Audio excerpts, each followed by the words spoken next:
Our first scripture reading this morning is from Psalm 104.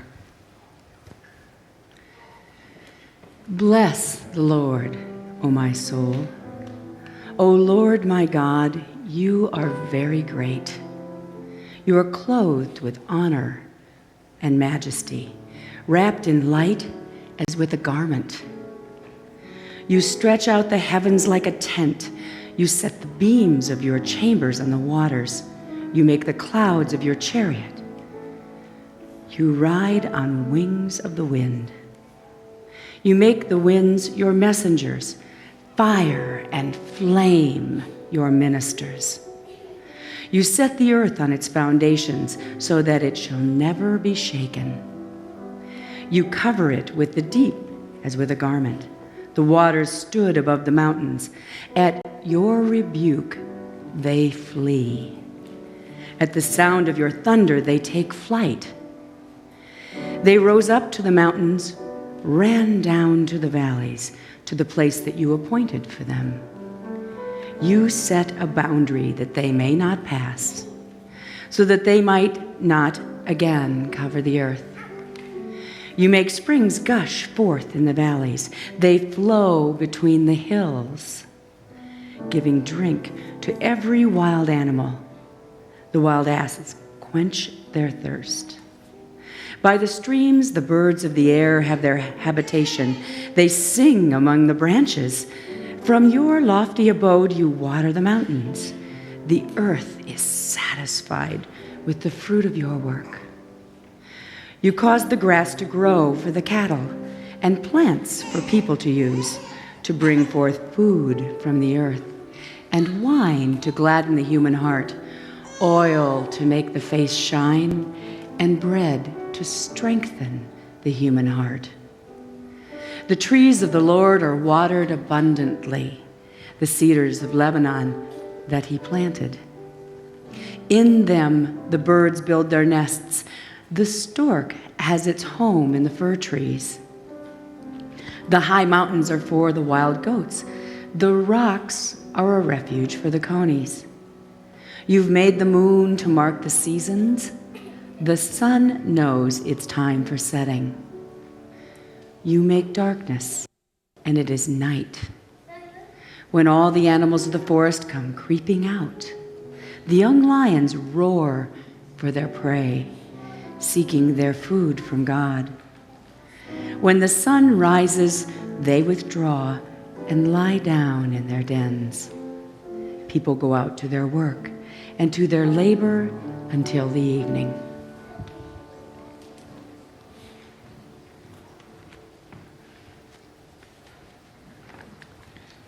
It's a beautiful psalm, which unfortunately is somewhat lost on me.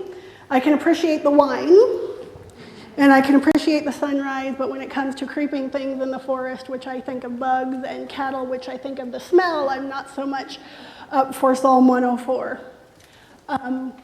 I'm not a nature lover, and one of the blessings I have here being on staff is that I get to be around people like Eric and Will who just absolutely pulse with their love of nature, and so I'm starting to learn from that. I also have a kiddo who likes nature and a husband who should have been a park ranger. But my idea of a good time camping includes room service at the Hyatt. I also don't swim in anything that's not chlorinated. So a couple of weeks ago, my husband and we took our boys on a trip to Pennsylvania. My husband is from the Reading area, and we go every couple of years to visit family, and there are a couple of things that we like to do every time we go. I love Amish country. I love the quilts and the crafts and the pottery and the people and the horses and buggies and the beautiful farms. And, oh, that's nature. It's not lost on me that Paradise, Bird in Hand, Blue Ball, Intercourse, and Virginville are the towns that comprise Amish country. They have a sense of humor. My husband is a Civil War buff. We went to Gettysburg for the 150th 5 years ago, and every time we go to Pennsylvania, we try to visit again, and we always like to climb Longstreet Tower. This is the Dwight Eisenhower farm, family farm. Eisenhower was from Gettysburg. And so we plan to retire there if the money goes right. So, but this trip was not about vacation. Unfortunately, my husband's father and his wife, my husband's stepmother, both need to go into long-term care. And so we spent this trip working on getting them into a nursing home and getting them settled and safe, which was the most important thing for us. So this trip wasn't about fun or tourism.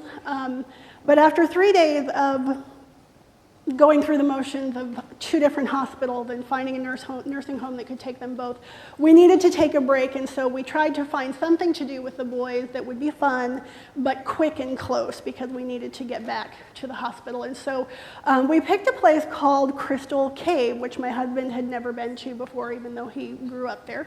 And Crystal Cave is this beautiful cave formation that was discovered in 1871. And being not so much a nature lover, my idea of a good time is not to go 100 feet into the side of a mountain, into the dark and the damp and the cold. Not so much fun for me. So I was already apprehensive and not ready for a good time. And so we descend into this cave, and here we go down this tight little path, 20 people following behind us, and we come with our tour guide to the first formation, and it's about this big, and we all crowd around it and do that little dance you do in tourism things, right? And this is what it was.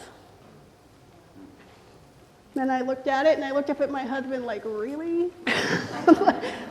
You know, it's a rock, it's a blob. I see nothing interesting about this, and now we're about to go into a cave. I'm not happy. And the tour guide she was wonderful, very knowledgeable and personable, and was terrific with our kids. And she said, she pointed out some places in the rock where, when the cave was discovered, people had touched it and left oils from their hand on the rock. And she showed how over 140 years, that oil just wore down the rock, and how when the cave was opened up, the pollen and the dirt and other things off of people's clothing then began to color the rock, that it's not white anymore. This is basically granite. And it's not white anymore. It gets discolored from being exposed to the elements. And she said, this is a living rock. And I looked at her and I said, living? Because you don't think of rocks as living, right? But the Psalms tell us that the rocks cry out. So, okay, talk to me more about this living rock. And she said, well, this one over here, she pointed to a different rock, this one's dead. For whatever reason, the water no longer drips on that rock, so it's dead. But this one is alive. There's still water dripping, the stalagmite is forming, and it's still growing, even though we can't see it. And I thought, now that's interesting. That's something I can look at. Just as a reminder, stalactites hang from the ceiling, they hold tight to the ceiling. Stalagmites on the floor build up, and you might trip over them. 7th grade physical science, right? So we passed this blob rock, is what I call it, blobby. And so we go into the next room, and I'm expecting a very similar, duck and this type. And I'm expecting another small space where we all have to crowd in. And instead, we open it up into Crystal Cave. And she points out these sparkling crystal formations. She points to this gorgeous, this is called the angel's wing. It's literally a paper-thin sheet of a stalactite in the form of a drapery or a curtain, and they call it wings. And the space was absolutely gorgeous. She pointed out to us that we were on the Pennsylvania fault line. So in this huge cavernous space, which was about, well, it was pretty similar to our sanctuary, actually, there was a line going up over the center, and she said that's the Pennsylvania fault line, and if the faults were to shift and there were an earthquake, this is where it would happen, which is why this cave is so important, and how the formations were made by big rocks falling over, et cetera, et cetera. She said, so if we have an earthquake, this is where it's going to happen, and we all take off, right? We then climbed up the backside of the cave, This is not my picture, this is from the website. We climbed up the other side of the cave, and she told us, we looked at a field of stalactites and stalagmites, a big, probably 14 square meters of space. And she told us that if you happen to get a drop from a stalactite on your head, that's a year of good luck. My husband was like, all right, I've already had one of those. And just at that moment, he looked up to look at the stalactites, and he got pegged right on his third eye chakra right there. And so Andrew, my youngest, joked that Daddy got baptized at Crystal Cave. He got hit a couple more times, and we thought, all right, we should buy a lottery ticket on the way home, which we did, but we did not win, so Gettysburg's going to have to wait a little while longer. And then I began reflecting on the beauty of this cave, this space that I didn't want to go to, and some of the stories that she was telling us about it. So if I've thought back to this blob that we passed again as we left. And my first idea of this blob was that it looked like Jabba the Hutt. But in reality, this rock is a formation, a living rock that is 500,000 years old, 500,000 years old. And it's made by single drops of water over all of that time. So in my mind, after going through the cave and coming back out, this blob had been baptized 1,000,000 times, 1,000,000 times more, drop by drop by drop, imperceptibly blessed, time and time and time and time again, in a way that I can't perceive in my limited amount of knowledge. And so even though I'm not so much a nature lover, I absolutely am a metaphor lover. And when I left that day, I thought, you know, if these blessings can accumulate over time and this rock can live, so can we.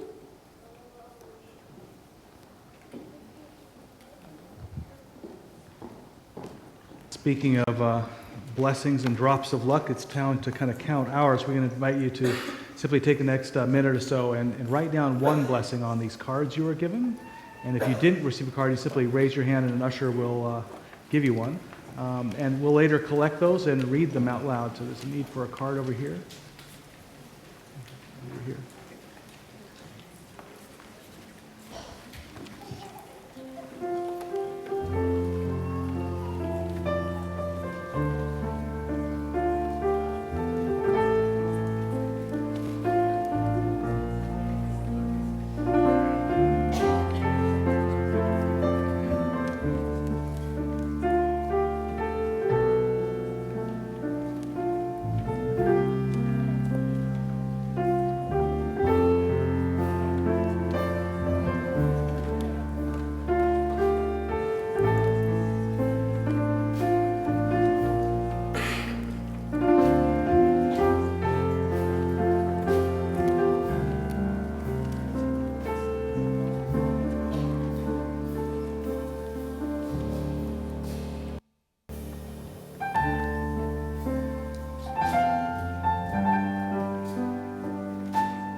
Our second scripture reading this morning comes from Luke chapter 12.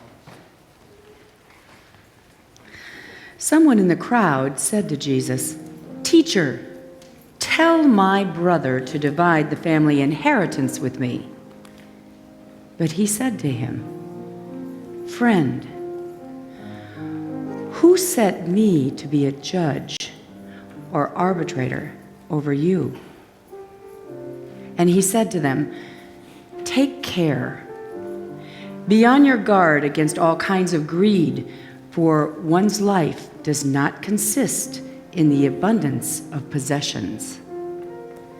Then he told them a parable. The land of a rich man produced abundantly. And he thought to himself, "What should I do? For I have no place to store my crops." Then he said, "I will do this.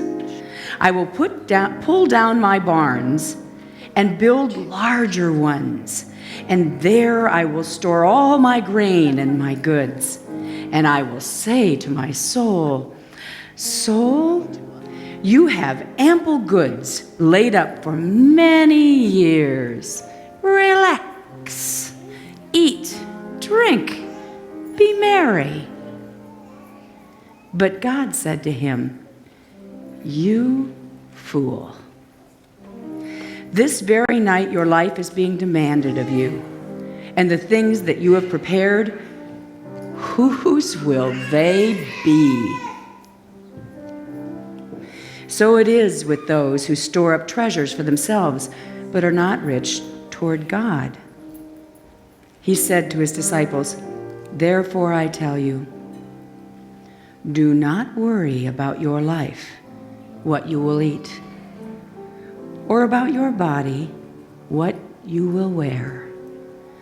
For life is more than food, and the body more than clothing."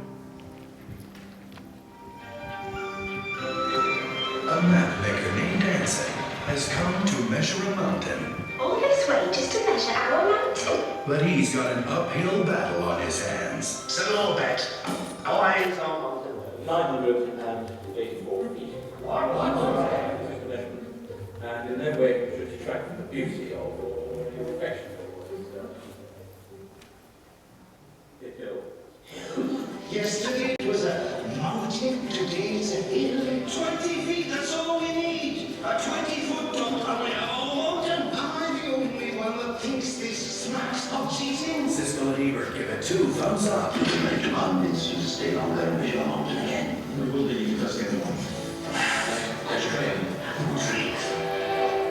Hugh Grant is as irresistible as he was in 4 weddings. Yes, and now get across. Tara Fitzgerald. You had better not be suggesting what I think you're suggesting. And Cole Meany. It's today or never. Star in the romantic comedy. Are you married? About a town that wouldn't give up. And it needs to be 1,000 feet. Then my God, let's make it 1,000 feet. No shade. No. Can't go in that pit.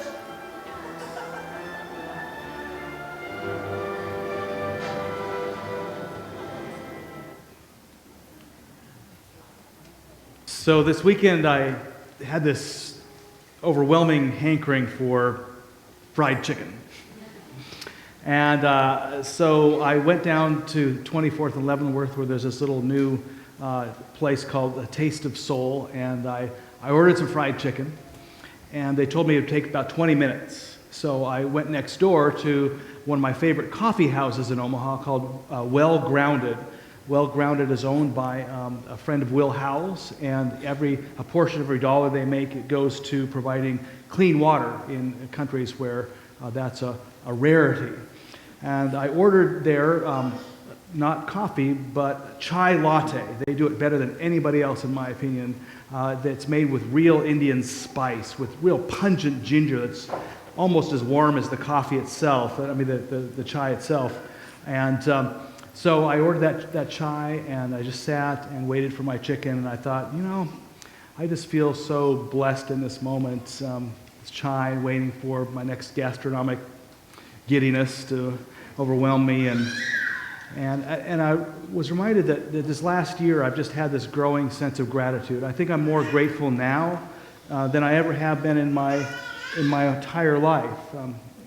Today actually marks the 1-year anniversary of a mystical experience I had last year that was as profound as the one that got me into ministry 36 years ago. And I've noticed it just kind of turned my attention more to those common everyday blessings than ever before. And as I was kind of almost subtly patting myself on the back for my increased gratitude, this intuition welled up within me that felt a bit like the arrival of that cartographer to the Welsh village. It's like, you think you're standing on a mountain of gratitude now? Well, maybe it's a little less than that. And I thought, what do you mean less? So I took out a pen and paper from my pocket, and I thought, okay, I'm gonna count my blessings. And I wrote chai latte first and drew a line under it, and was realizing that just that simple chai latte was really the product of a vast network of blessings that had come together just to provide me that. I mean, there were those exotic spices that came from India and other places in the world, and those spices had been planted by someone. They'd been cultivated and grown by someone. They had been harvested by someone's. They had been processed and packaged and sold and distributed and made it all the way to little old Omaha, Nebraska for my chai. There was the water itself, as well-grounded, was reminding me that water was clean water that I and others take for granted, where other people in the world don't. And that in itself was a blessing. Somebody this morning after the first service said, well, we have to remind ourselves that clean water is really the result of privilege. It's not a blessing. And well, certainly clean water and a lot of things we count as blessings are the product of our privilege. But again, blessing is not about God giving one thing to somebody and withholding it from another. It's really about opening our eyes to what exists around us and realizing that all of it is a manifestation of God's love and grace in some way. And when we count our blessings, we actually stand in solidarity with those who do not have access to some of those things. Because if you think about it, if you have no access to that, who do you think is the person who is closer to that, what is spiritually real, the person who counts that blessing that you would like to have as mere entitlement, as something that they don't even give thanks for, or someone who truly gives thanks for that which they've received. Those who dig wells in Africa are far more aware of the blessings that they've received through water than those who don't. So there's that blessing of just the clean water that came to fill brew that tea, and then there was the milk in the tea. I mean, that came from cows that came from someplace, raised by someone, milked by still more someones, or at least some things, someone who had invented machines to do that. It was processed, pasteurized, packaged, sold, distributed to someone, and it came here to this place again. And as I sipped on that chai, I was reminded also that I was sitting in a temperature-controlled coffee house away from the summer heat. I was wearing comfortable clothing that had been produced by many someones and brought from around the world, and making me very comfortable. That table and chairs were hewn from wood that was grown someplace and cut down and fashioned, crafted into furniture. All this was happening for a mere $3.50. And even that $3.50, I realized, came from someone. Actually, it came from you through my salary. And my salary came from the fact that I had at least a somewhat working brain and an even more fully functional mouth, and also hands and feet and a functioning body and an automobile. All these things had come together to provide that $3.50, and the enjoyment that I was having in this moment through this chai was really the product of a plethora of taste buds there that seemed to be there just to kind of basically produce pleasure for us, just to connect with our central nervous system and just squirt massive amounts of dopamine into our brains, making us very, very very happy. All those things were happening around me. Indeed, I wasn't just simply, it felt like I wasn't just simply dropped on the forehead with a single drop, but really, even though I originally counted it as a single drop, it was really a torrent of drops upon me if I just opened my eyes to that simple chai. And I hadn't even begun to write down the blessings that I was about to experience in that chicken.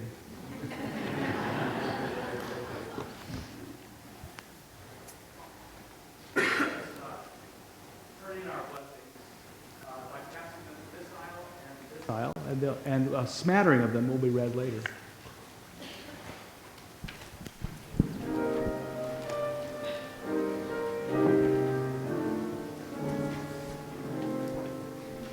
When I'm worried and I can't sleep, I count my blessings instead of sheep, and I fall asleep counting my blessings.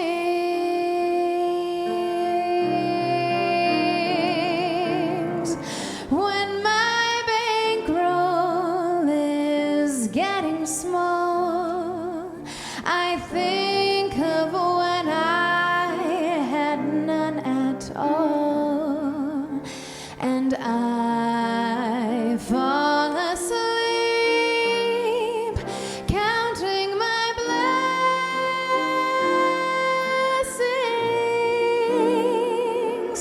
I think about a nursery and I picture curly heads, and one by one I count them as they slumber in their beds.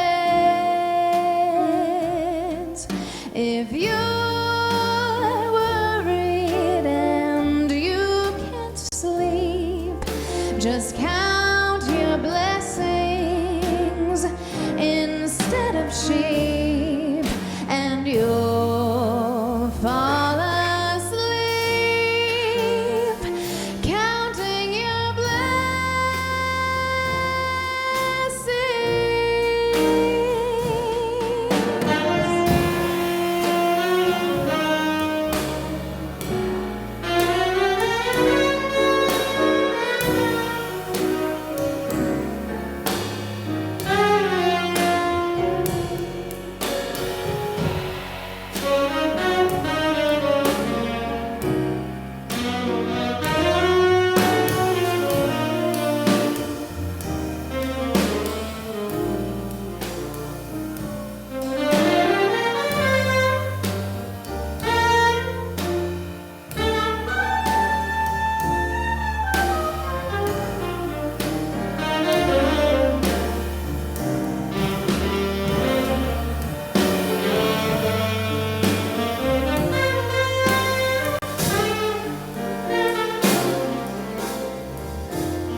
Coleman's Bed by David White. Coleman being an ancient Celtic saint, and the bed being really a place where he slept in a cave and contemplated life.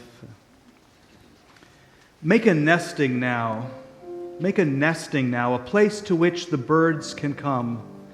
Think of Kevin's prayerful palm holding the blackbird's egg, and be the one looking out from this place who warms interior forms into light. Feel the way the cliff at your back gives shelter to your outward view, and then bring in from those horizons all the discordant elements that seek a home. Be taught now amongst the trees and rocks how the discarded is woven together into shelter. Learn the way things hidden and unspoken slowly proclaim their voice to the world. Find that far inward symmetry to all outward appearances. Apprentice yourself to yourself. Begin to welcome back all you sent away. Be a new annunciation. Make yourself a door through which to be hospitable even to the stranger in you. See with every turning day how each season makes a child of you again, wants you to become a seeker after rainfall and bird song. Watch now how it weathers you to a testing in the tried and true, admonishes you with each falling leaf to be courageous, to be something or someone who has come through, to be the last thing you want to see before you leave the world. Above all, be alone with it all, a hiving off, a corner of silence amidst the noise. Refuse to talk even to yourself, and stay in this place until the current of the story is strong enough to float you out. Ghost then to where others in this place have come before, under the hazel, by the ruined chapel, below the cave where Coleman slept. Become the source that makes the river flow, then the sea beyond. Live in this place as you are meant to, and then, surprised by your abilities, become the ancestor of it all, the quiet, robust, and blessed saint that your future happiness will always remember. Be the quiet, robust, and blessed saint that your future happiness will always remember. Make a nesting now, a place to which the birds can come. Think of Kevin's prayerful palm holding the blackbird's egg, and be the one looking out from this place who warms interior forms into light. That reference to Kevin is to another Celtic saint, a 5th century Celtic saint named Kevin of Glendalough, because he settled in a place called Glendalough, and through his the holiness that others perceived through him, they're gathered around him, at first a small community and then a very large one that became a famous Celtic monastic site, one that I'll actually be visiting about a week and a half from now. But the point of the story of Kevin and the bird, the blackbird's egg, was, according to legend, Kevin was out in front of his little cave, and he would have this habit of praying for hours and hours on end. The Celtics were deep into acknowledging and becoming increasingly aware of the blessings around them. So he prays for hours, just completely still, counting those blessings, giving thanks for those blessings. Let them accumulate within him like drops of water, building this great stalactite of blessings within him. So perfectly still, he holds his hands out, his palms upturned towards the heavens, giving thanks. And the legend says a blackbird came and sat on his hand and then laid an egg there. And Kevin, noticing this, didn't want to move then, so he continued to pray and count his blessings until finally that egg hatched and a blackbird and flew off. Just legend, of course, but that legend really is meant to point us to some essential truths about blessing. Those truths being very similar, actually, to the truths that Jesus was conveying in his parable of the rich fool. That rich fool, he wasn't counting his blessings. He was looking to a day when eventually he could live the blessings, accumulating stuff for the future. And then suddenly his life is demanded of him. And Jesus says, it's unfortunate for those who are not rich toward God. They become rich fools. What does it mean to be rich toward God? If you put this saying in context with his other teachings, it's quite clear that being rich toward God isn't about giving stuff to God. It's really about becoming aware of all you are receiving from God, giving thanks for it all. That's what it is. It's about receiving, giving thanks. And then if you will do that and make a discipline of it, not just kind of a momentary act of piety, but really make that receiving, that awareness and giving thanks a part of your essential daily and throughout the day routine, then like that blackbird, something magical seems to happen. That molehill becomes a mountain of blessing, and it becomes more than a mountain. There's something emerges within us that actually isn't of us at all when we become that grateful. Something almost miraculous happens. Something new emerges and flies off to bless others, especially others who have their own hands upturned, giving thanks, to both give thanks for and receive the blessings of the world. This gratitude never just stays inward. It always extends outward and blesses others through the reception of the blessing. So David White's poem encourages us to really make a commitment. To recognize that blessings, counting your blessings actually is not an easy thing. It actually takes time. You can count the big ones, but big ones are kind of like, rocks falling on the stalagmite. Rocks could just kind of bounce off. Making them granular, taking them apart into their smallest components so that as they drip, they gradually accumulate inside a person's soul. So over a long period of time, something emerges within you that is quite strong, quite sure, quite fast. David White then says at the end of his poem, live in this place of gratitude. It is where you were meant to live. And then, surprised by your own abilities when you discover what's going on inside you, become the ancestor of it all, the quiet, robust, and blessed saint that your future happiness will always remember. Bottom line, this time next year, do you plan to be happier than you are now? The same or sadder? I recommend happier. But if you're going to do that, how are you going to do that? The ancient path. Count those blessings, make them granular, let them accumulate within you like that stalagmite. So over time, this time next year, you'll be looking back at yourself as you're sitting here now and say, that person was the saint that assured my future happiness. So when it comes down to it, when you count your blessings day after day and your soul develops like this, it's something that can never be taken away from you. It is truly, as Jesus says, treasure that is made in heaven that can never be taken away, will not rust, cannot be stolen. And really, when it comes down to it, in this world, there seem to be fewer and fewer things that cannot be taken away from us. Amen.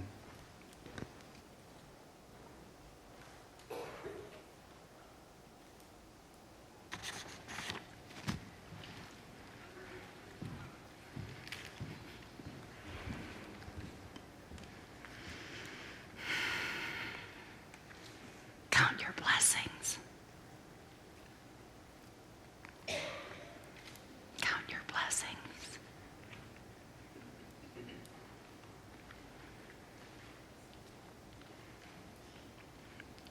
I want to share some of the blessings that we've shared this morning together.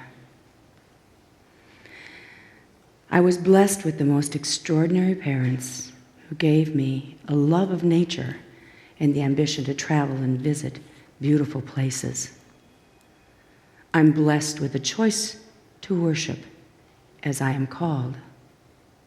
And I'm blessed to do so with a desire to serve and to love. After reflecting about a recurring quarrel, I found the wherewithal to take steps to return with a more generous spirit and apologize to begin a process of finding peace with the other. The human heart and mind that continues to grow and change with love and acceptance of new ideas and experiences. Time to sit and simply enjoy the presence of friends and family. The blessing of good people standing up and speaking out in the face of white supremacists and Nazis in Charlottesville.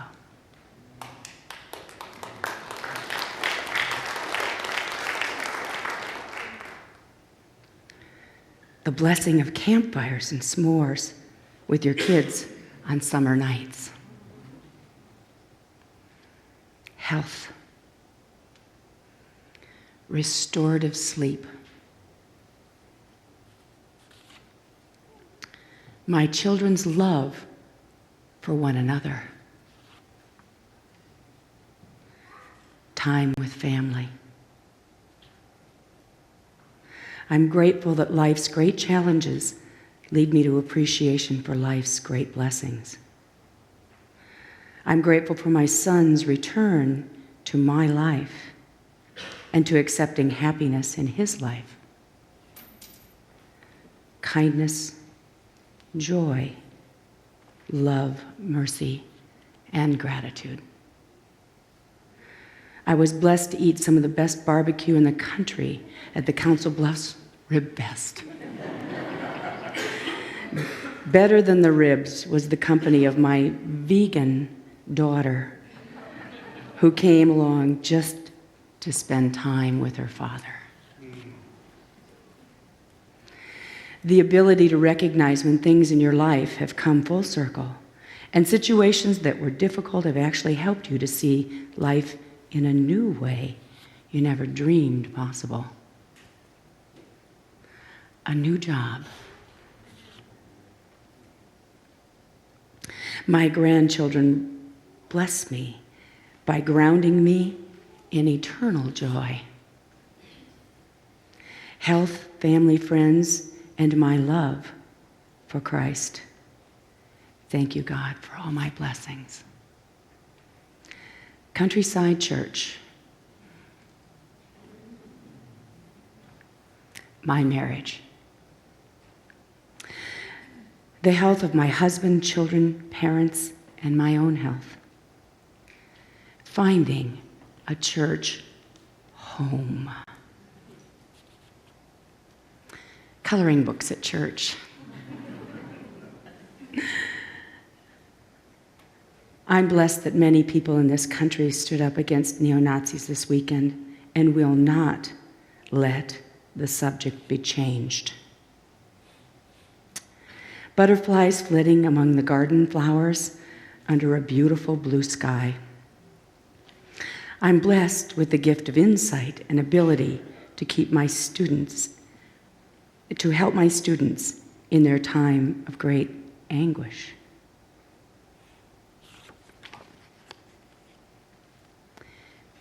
A world filled with opportunity and resources for all to share. A healthy body that enables me to work in my garden. God's love and strength to carry me when I can't. That I recognize the need for compassion in this world. Being given many, many, many second chances in life. Retirement. Babies. To remind us that life is lived for others and not for ourselves. recovering from depression. And I am grateful for good handwriting.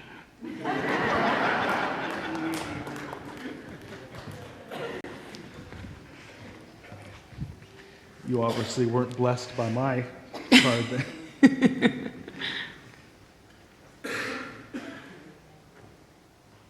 It's amazing how the blessings of others end up strengthening us and reminding us of our own blessings, and not only our own blessings, but the presence and power and support of God, from whom all blessings come. They give us courage. They give us strength that comes from the divine.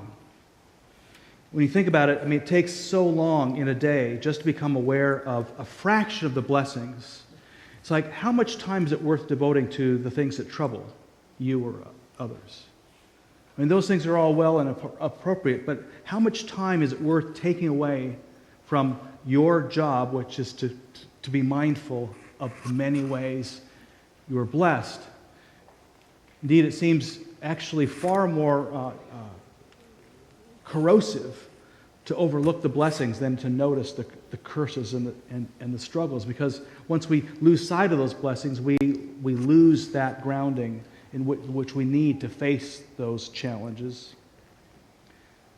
I can imagine what gave Jesus the courage to literally give his life so as that fullest revelation of God's love and grace and blessing to us. What gave him the courage was not his awareness of all our challenges, but rather an awareness of the grace and abundance of God that he was happy to give his life to reveal to us.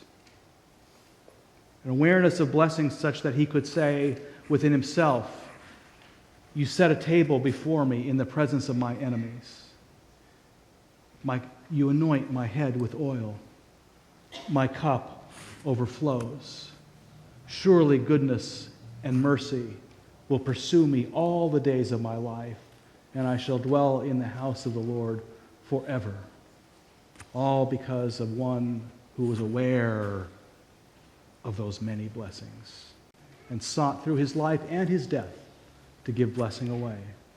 For remember, on a night of betrayal and desertion, Jesus took bread and he broke it, saying, "My friends, this is my body which is broken for you. Do this as often as you eat of it in remembrance of me." So likewise, he took the cup, saying, "This is the cup of the new covenant in my blood. Do this as often as you drink of it in remembrance of me." By eating this bread and drinking this cup, we remember Christ's death, we celebrate Christ's resurrection, and while we also become aware of these big blessings that Christ brought through this meal, perhaps we're also aware of those little ones, like the fact that he sat with us, shared a meal with us, was in our company, and loved us. These are the gifts of God for the people of God. I invite our servers to come forward to prepare the feast. And as they do so, I invite you to join me in reminding ourselves of who we are and whose we are. We are an open and inclusive family of faith, welcoming all to God's table of love and acceptance. We are diverse yet united by Christ's example. We care for one another, support one another, and challenge one another to become all that God creates us to be. We work together to nurture our community and to promote peace and justice in our conflicted world. Amen.